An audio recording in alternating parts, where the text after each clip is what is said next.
It's Poul Mark with a very special guest, more special than even a month ago.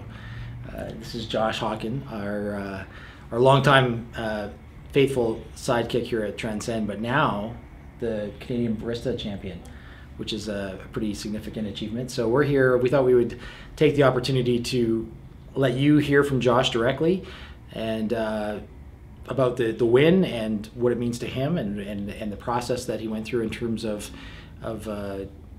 becoming the Canadian National Barista Champion, and maybe a little bit about what his thoughts are as he prepares for June of 2012, where we all go to Vienna to do the World. So first off, congrats. And so what do you, has it sunk in yet? A little. A little? Yeah, it's been a couple of weeks, but I think it takes some time. Takes some time. So what was it like winning the national championship? It's kind of a blur, to be honest. I did not see that coming, but it's pretty cool. Pretty cool. I'm very happy. Yeah. So well, you definitely had the authentic shock going on when they announced your name, or not when they announced your name, when they announced your compatriot's name, Ben Put, as second place. You almost fell down, looked like. Just about passed out. That's cool. Anyways, you are a deserving champion, and so let's talk a little bit about the process of getting there and what it took to get there, and maybe a little bit, it's really about giving the folks watching the video a little bit of a sense of what it takes to prepare and win a national championship and what it means to you. Sure. Well, I mean, if you just look at a barista competition on the surface, it looks like you have just a barista preparing and serving drinks. And that used to be kind of what it was. Like that was the end point of it. If as long as the drinks were good, then you would score very well. But it's kind of turned into this thing where you sort of develop an idea and a central theme to present upon. And so you have to be able to find a way to tie an idea to the entire presentation and have your signature drink sort of be the cumulative effect of your idea. Right.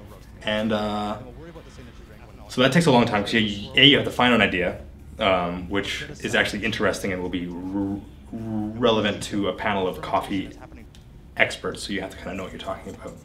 Then you have to be able to make really good coffee, which means you have to source good coffee, which means you have to roast good coffee, which means you have to be able to brew good coffee. And it takes like hundreds of hours of learning everything that goes into like a 15-minute set. Like hundreds of hours for 15 minutes is kind of like insane, but it's that's what happens. I'm gonna go make some preparations. But you have to be able to take that idea and present it in a way that people can follow and understand in the limited amount of time that you have to present it to them. And they have to be engaged, and they have to actually want to know what you're talking about. Cool. So it's a lot. Yeah. So one of the things that you've touched on that I think that is interesting or maybe important to note is, this is your third time competing. At nationals, fourth overall. Yeah, fourth overall, third time competing at nationals, and this is a significant bump up for you in terms of your previous showings. And so, what was different this year? What do you think? What do you think? What was different about the process of getting to not only nationals but also being successful? I came up with an idea, and that one idea, even though it didn't end up being what I presented on, led to like a solid like theme that I could really wrap a whole presentation around. Because that's what actually captivates people. So I hadn't been able to do that in years past. Right.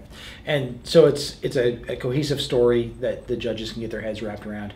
How about training this year? This was a bit more of a team effort this year comparatively to previous years, wasn't it? This was between myself, Ben, and Kate, who is our roaster. We must have worked late nights most weeks going into the competition. Mm-hmm. Yeah, so from my perspective, just more as an observer, I was obviously not involved in the direct ongoing training. I would evaluate drinks and and things. But from my perspective, what I thought was interesting, and maybe is some advice for people watching or baristas that are watching, is that Josh and Ben and Kate did work very closely as a team. And I think it was in terms of not only roast development and profile development, but training together and spurring each other on. And I think that's a good model, because it's often, from my experience, a solitary event to sort of training for a barista competition. And at least from this year's experience, the team approach really worked well, considering we not only did you win, but Ben took second, so it wasn't a bad result. We were not very far apart at all. No, exactly.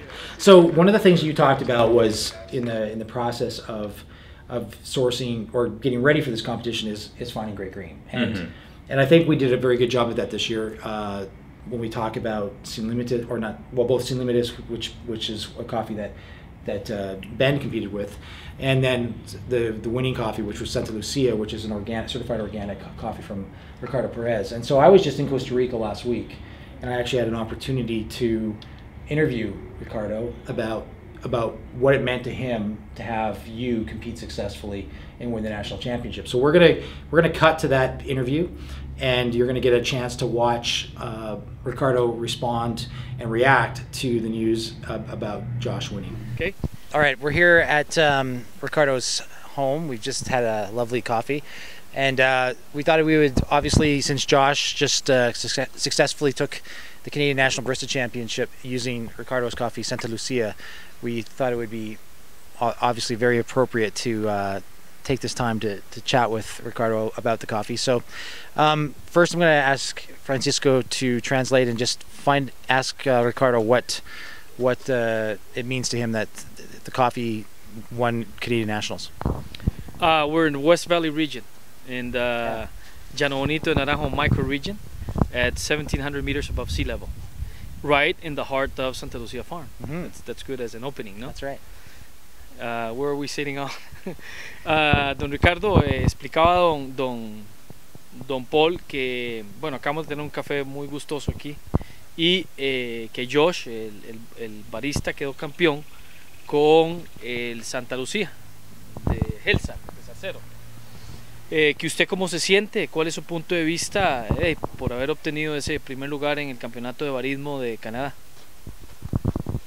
Bueno, muy agradecido con Dios, sobre todo porque nos ha dado la oportunidad de estar donde estamos, y después con Transcend, que nos ha dado a conocer en Canadá. Muy agradecido con Paul porque se ha fijado en nuestro café, en nuestra calidad, y nos está dando la oportunidad de dar a conocer lo que hacemos en nuestras fincas. Well, very grateful first of all with God that thanks to him we were able to do this, and secondly Transcend and Paul that he looked at us and he tried our coffee, and he is getting our Santa Lucia and Helsar to be known in Canada. Yeah, well, it's been a great opportunity for us this year, and I'm sure many of you watching have hopefully tried this coffee, and we're actually going to sell the Santa Lucia espresso roast that Josh used for competition. So if you haven't had a chance to try it, I encourage you to do it. We've toured the farm today, and one of the things that's really interesting about Santa Lucia is it's certified organic. It's the first farm, I think, in Costa Rica that's been certified carbon neutral. The biodiversity on Ricardo's farm is amazing. There's all kinds of shade trees, fruit trees. There's just all this variety of it's such a diverse ecosystem on this farm, and so what's really exciting for me is to see that, and to see the end result improve each year. We've been buying this coffee for what, 3 years? 3 years now. 3 years, and each year it gets better. And obviously it's an agricultural product, and you can't guarantee that the weather is going to cooperate every year, but the work that they're doing is quite amazing. Maybe Ricardo can talk a little bit about the process they use to grow this coffee. Ricardo, como menciona Paul, anduvimos por la finca ya y vio la inmensa biodiversidad que tiene Santa Lucía, y que se considera que cada año mejora. Ya son 3 años, y que este año pues fue un año pico excepcional de Santa Lucía. ¿Qué se ha mejorado o qué se ha hecho para lograr eso? Hemos trabajado sobre todo la parte de nutrición de la finca, pero la base de toda operación orgánica es el suelo. y si hay vida en el suelo, vamos a tener un producto de excelente calidad. Y estos últimos años lo que hemos tratado es de incorporar más vida al suelo para que la planta esté en mejor condición y dé mejor fruto. He says it's basic in organic agriculture. What you need is life in the soil. So the more you input life to the soil, he's referring to microorganisms, the better access that plant has to enrich the nutrients to the plant and to the beans at the end, and that's where you have that optimum ripening that you need to develop sugars in the concentration for attributes in the cup. No, that's great. It's been obviously we learn more every year as we come down here, and as we continue to build these relationships. I'm learning all the time about nutrition and the importance of new tissue and proper pruning. So it's really one of the benefits of us coming down and building these relationships. I guess I'd be interested to know from Ricardo's point of view, what as these relationships develop, how does he see the producing side of the equation of this relationship benefit from what we do? Quisiera tal vez su punto de vista como productor de la ecuación de esta relación que se ha venido desarrollando. ¿Qué beneficio le trae a como productor esta relación directa o direct trade que hay con Transcend? Definitivamente es la forma en que el productor se le da identidad. O sea, tenemos identidad en el momento que tengamos un trato directo con el comprador, porque si no, el café no se sabe qué se hizo, o se mezcló con otro y mi café se perdió en la inmensidad del negocio del café. Pero si yo hago trato directo con ustedes, mi café va a tener identidad, y en ese tanto nosotros vamos a estar motivados para producir más y mucho mejor café, aparte de que vamos a tener mejores ingresos para tener mejor vida para nuestras familias, nuestros hijos que vayan a la universidad, y tener mejores condiciones para nuestros empleados y asistir mejor a las fincas. Es fundamental el trato directo. Direct trade has been fundamental for us to be able to develop direct trade with companies like Transcend is totally different than if we just sell to someone we don't know. Identity is the key.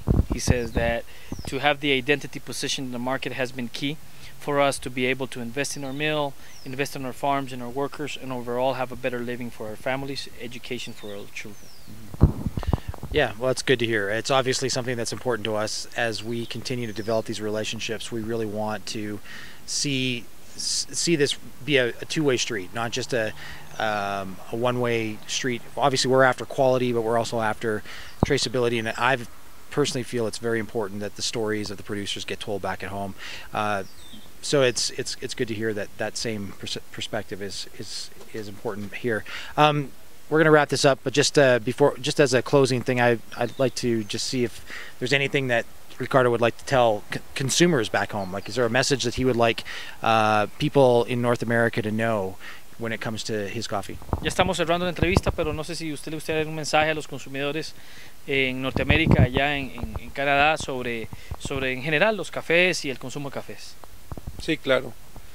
En el tanto nos apoyen consumiendo café de buena calidad, en ese tanto nosotros vamos a estar comprometidos con ustedes en producir la mejor calidad para que ustedes estén satisfechos de tomar un vino de excelente calidad, un producto gourmet, que van a estar pagando. Es probable que nos estén pagando más por ese producto, pero van a estar satisfechos 100% de la calidad que van a consumir, y nos van a dar a nosotros la oportunidad de una mejor vida.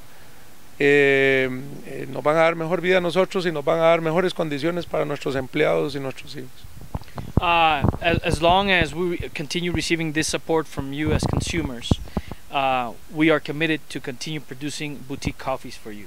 Just like the wine, just like a good glass of wine, you're going to be satisfied with a great product. Also, thanks to your support, we're able to give better living to our workers, to our families, and overall to the sustainability of coffee. No, that's great, and that's exactly what we're after, obviously. And I can attest to it. I shot a bunch of B-roll as we came in here this morning, or this afternoon, just to show you the reinvestment that's happened already, just around the wet mill and their production. That they've worked really hard, and it's great to see, you know, the passion translate back here at Origin. So yeah, I encourage you as consumers to celebrate these amazing coffees, because in all honesty, you're getting access to some of the finest coffees in the world. So yeah, anyways, we'll wrap it up there, and we just finished drinking some amazing coffee here, and so anyways, cheers, and we'll talk to you soon. Pura vida. Pura vida. Muchas gracias, Transcend. Yeah. Mucho gusto. All right, so you've watched the video, you've watched the interview. One of the things I think that's significant for me as I listened to Ricardo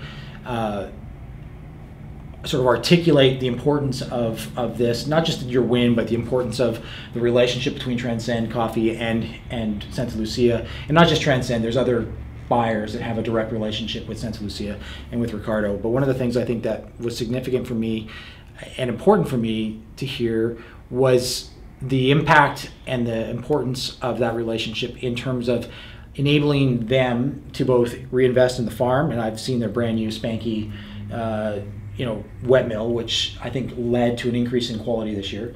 I've seen additions to his house. He made comment about his being able to better support his children in terms of their education. So those things are important to me. You haven't been to Costa Rica yet. You're going to be going in the new year. But what does that mean to you? Like, how do you respond to that? I gotta say that's pretty cool that having that relationship allows us to do that, and like allows him to actually increase his standard of living, because to be honest, they work hard. They produce obviously an amazing product. Why shouldn't they get paid for it? Yeah, absolutely. I think there's a lot of I don't know. There's this idea in coffee that coffee's cheap, right? And it's the people on this end of the chain that actually make it good, which is false. Which is all we can do is make it as good as they've made it, right? And not screw up what they've done. Yeah. And they need to get their fair share of what's going on, because it's just inequitable. And so I think the direct trade relationship, as it exists now, is actually the most equitable form right now. I'm not saying it's the only one. No. I'm not saying that in the future it will continue to be the best, but right now it seems to be what works the best. Yeah, absolutely. No, I agree. I think that it's one of the things that Transcend is really tried to sort of embrace and get ourselves wrapped into, is this notion of relationships. And while at the very beginning of Transcend's sort of embryonic development, my mind was all around relationships within the cafe. And what's been interesting is to see the transition from relationships that are local to relationships that are now international, and it's really exciting to see these relationships develop and become real. It's fun for me now to go to producers' homes and be invited in as friends and have coffee and have dinner and meet children and meet grandchildren and be involved in relationships that are more significant than just some contract where we put our names to a document and we get some money and we get some coffee. So I think it's cool that way. Let's wrap this up. You're going to Vienna in June of 2012 to compete and represent Canada. Which is a tall order, but Canadians do well at national championships normally, and at so world championships. At world championships, and knock on wood. And so, what are your thoughts as you begin to prepare for this event in Vienna? I have a lot of work to do. It's like start from scratch again. Yeah. Not gonna go for the same thing again. Gonna do something completely different. Yeah, for sure. Excited? Terrified. Well, no, and again, congrats. It's a great job, and we look forward to seeing how your demeanor and your knowledge and your passion for coffee, all things coffee, can impact not just the local community here in Edmonton, but hopefully impact all of Canada and eventually hopefully impact the world coffee community, because I think you have a lot to contribute. So, thank you. Yeah, it's a pleasure to have you all on board, and so we'll wrap it up there. since it was all Costa Rican coffee this year at Nationals, we'll divert from the usual sign off and we'll go pura vida. Bye. I don't know what pura vida means. Pure life. Oh, pure life.